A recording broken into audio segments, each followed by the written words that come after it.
Hi everyone, it's Matt from Diazable, doing some hard work and coming at you with another album review.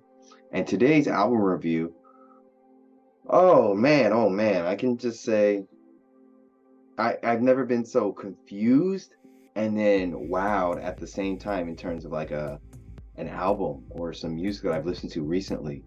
And with that being said, I checked out the band Pain Clinic with their album Gimmick Dreams. And let's just say, yeah, there's a lot I want to say about this album in terms of like ups and downs, good and bad, left to right, what the fuck and huh? Oh, that's not that bad and stuff. But a little bit about them is I think they are from Philadelphia, Pittsburgh, Philadelphia, I think. Oh, no, Philadelphia, Pennsylvania, I think. I'm pretty sure. Or Pittsburgh. They're from Pennsylvania, I'm pretty sure. Um, I heard about them through Jamie from Code Orange's interview slash episode on Hard Lore, where he shouted out some bands and stuff. He shouted out Pain Clinic, and I was like, cool. I love hearing recommendations. Want to carry on the torch. Well, not carry on the torch, but like pass things along. When I've heard it from somewhere, pass it on to somebody else. And so that's where I heard about these guys. And they dropped this EP about in 2022, and they got some new stuff I haven't checked out yet, but this is their older stuff. And yeah, it's something. They're a hardcore band for sure. But yeah, they got some weird stuff to them, I think. So let me tell you about this. Yeah, so starting this EP off is the song Lead Core, and I'll just say right now, if this was a really bad song to me, like I was genuinely like, what is this when I was listening to this? But here are some notes I have on it. The bass solo, it's pretty nice to start the EP off. The guitars sound a little bit hollow and everything. And this is where I was like, is this serious and stuff?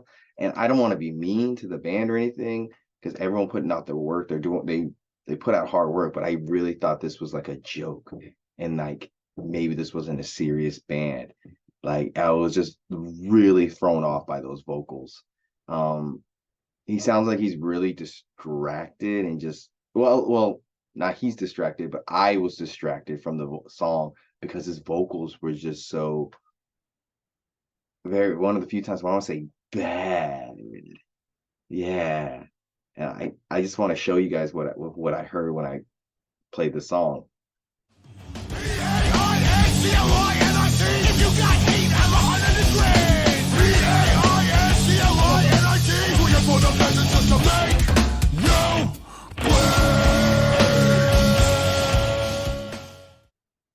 And now I think about it, it feels like they just went with the first take and just ran with it and didn't like redo it. I feel like I'm kind of hoping that's what it was.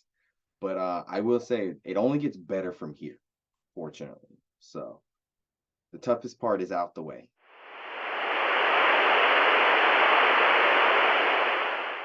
Hey guys, next we flow into the song Going Into Business for Yourself.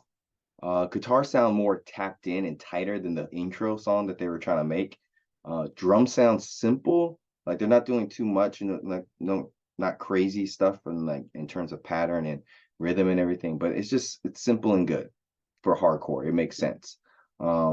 He sounds a million times better, which makes you think like they weren't taking that intro seriously, like they were just bullshitting and like this is like, hey, let's be real, let's be serious now.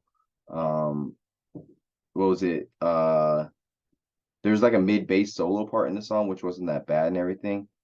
But some of his speaking parts are very cheesy and feel forced.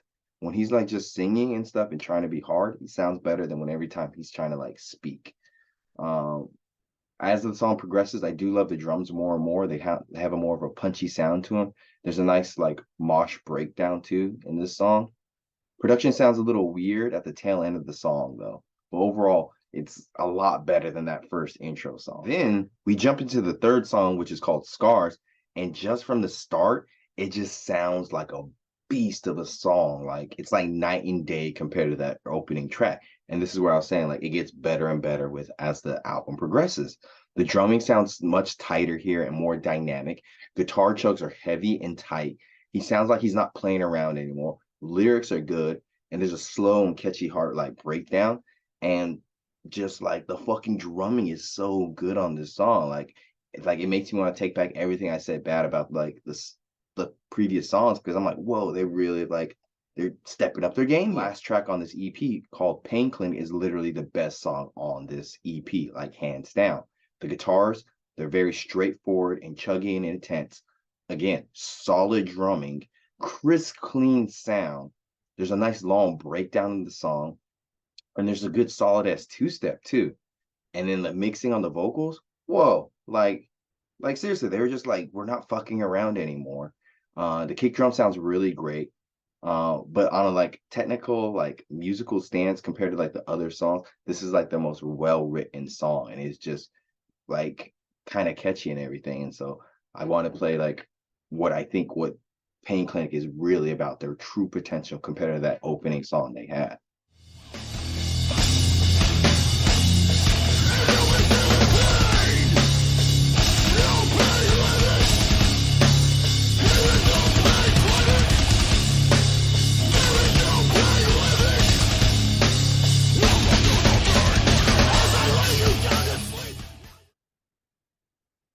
So yeah, Pain Clinic by Pain Clinic. Those are my thoughts on this EP, Gimmick Dreams from Pain Clinic.